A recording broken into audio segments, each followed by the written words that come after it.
Optimi propose un nouveau fonds structuré indexé sur la déglobalisation.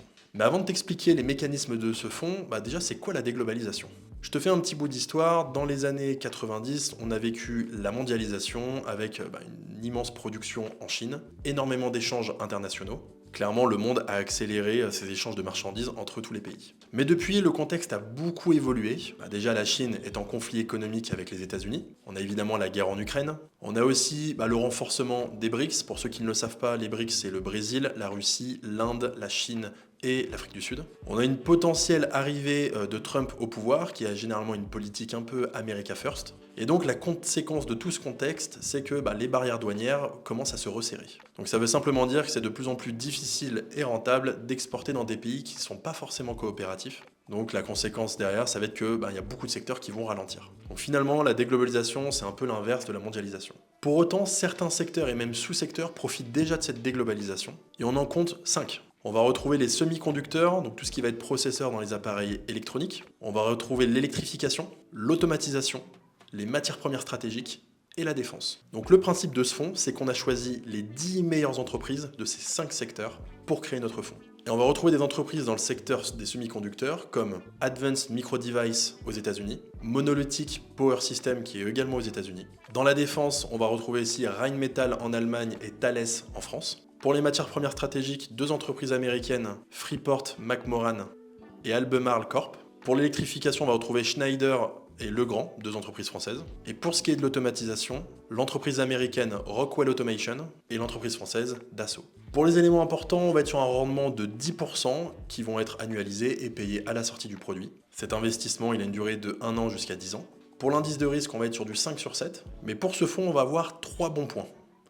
Le premier bon point, ça va être déjà notre prix d'entrée, il est optimisé. C'est au moment où je tourne cette vidéo, on a déjà validé un prix d'entrée. Et donc en attendant qu'on rentre sur le produit, s'il monte, on rentrera quand même à ce prix d'entrée.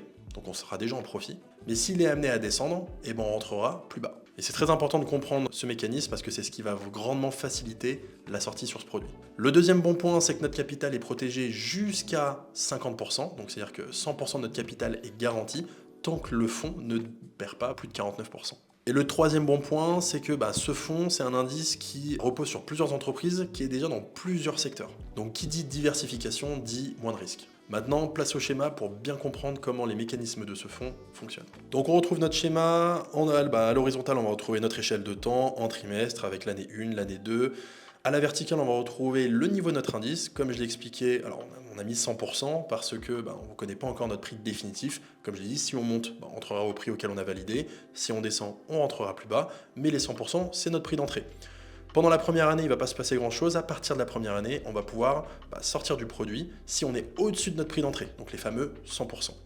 Donc si on sort, on va sortir notre capital initial plus 10% de performance. Donc il faut qu'on soit au-dessus de notre ligne d'entrée. Donc cette ligne d'entrée, c'est ce qu'on va appeler en fait notre barrière de rappel. Dès qu'on est au-dessus de notre barrière de rappel, on sort du produit et on récupère notre performance. Et chaque trimestre, on va venir constater le niveau de l'indice pour savoir si on est au-dessus de cette barrière de rappel. Et le deuxième mécanisme qui est très intéressant, c'est qu'à chaque trimestre, on va venir baisser de 0,75% notre barrière de rappel. Donc c'est ce qu'on va appeler la dégressivité. Ça veut simplement dire que, je prends un exemple, arrivé au bout de 2 ans, je peux me permettre que l'indice ait perdu jusqu'à 2,9%. Je suis au-dessus de mes 97%, donc je peux sortir du produit, récupérer mon capital initial, plus mes 10% annuels. Et donc ça va faire un escalier qui va descendre et qui va s'arrêter jusqu'à 73% au bout des 10 ans. Donc si on schématise sur une échelle de temps un peu plus longue, on retrouve du coup notre point d'entrée, les 100%, les 50% qui sont notre protection en capital, les 73% avec la barrière de rappel qui descend, donc c'est le fameux escalier. Et on va prendre un premier cas, au bout de 6 ans, admettons qu'on est au-dessus de nos 85%, c'est du coup le niveau requis pour sortir au bout des 6 ans. Donc on peut se permettre que l'indice ait perdu 15%, on sort du produit, on va récupérer le capital initial, plus du coup nos 6 fois 10%, 60%. Cas numéro 2, au bout de 8 ans et demi, on sort, pareil, 8,5 fois 10%, on sortira notre capital initial, nos 85%, mais on voit que du coup, notre barrière de rappel est qu'à 77,5%. Évidemment, on peut perdre du capital de manière partielle, voire totale, si on finit en dessous des 50% au bout des 10 ans et sans avoir traversé la ligne rose qui est notre barrière de rappel. Et si toutefois on finit entre 50 et 73%, là du coup on récupère 100% de notre capital initial, mais on ne va pas forcément faire de performance. Donc il faut bien comprendre que plus on avance dans le temps, moins on a besoin que l'indice performe.